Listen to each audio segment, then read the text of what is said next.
Tara guys, kain tayo guys, kain. Si Angie sa lahat ng bagay. Pag nahulog sa sahig, yung side na walang palaman ang tumatama. Pero pagdating sa pag-ibig, kuling at tsokolate. Gusto na makatay libre. Pero kung usapang kakalasan, walang tatalo kay No. Hindi mo mahuhulog ako. Yung parte na may palaman ng palaging tumatama sa sahig. Walang wallet ko. But one night will change everything. Anong nangyayari sa buhay ko? Ibig kong sabihin, may kumuha ng swerte mo. Hello po. Honestly, parang panaginip na talaga lahat ng to. Swertein kaya sila sa pag-ibig this time around? One Night Steal sa Absolutely Asian. Down the heart of Asia.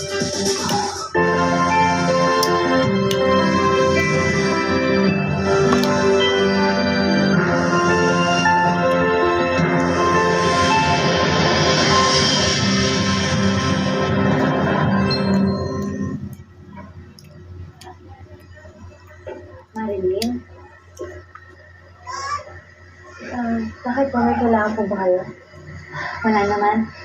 Gusto ko lang sanang makipag-usap sa'yo. Tungkol kay Harry. Kasi naikwento sa akin na nanliligaw na pala siya sa'yo eh. Wala naman po akong dapat ikwento. Sagutin mo ba siya? Hindi ko po alam.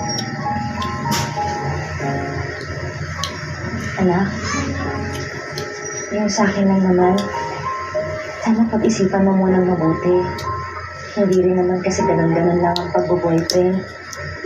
At saka, kung meron ka sanang gustong sabihin or kung gusto mo lang kausap tungkol kay Harry o tungkol sa kahit saan, nandito lang ako lagi.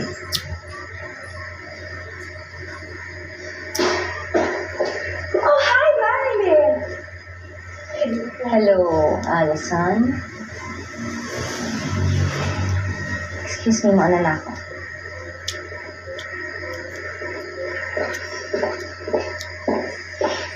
Oh, hi, Marilyn.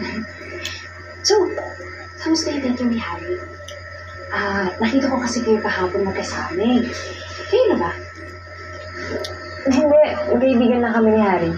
Bakit naman? Cute naman siya.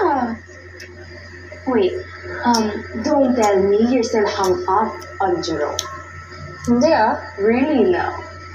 Sa bagay, cute naman talaga siya. Si Darlene nga patay na patay pa rin sa kanya eh. And knowing Darlene, hindi yung titigil hanggat hindi niya nakukuha ang gusto niya. Now, kung forever mong gusto na may third wheel at kontrabida sa love life mo, go ahead. Magpakamartir ka sa Jerome. Pero kasi, maganda ka na ngayon, Marilyn. ano na rin?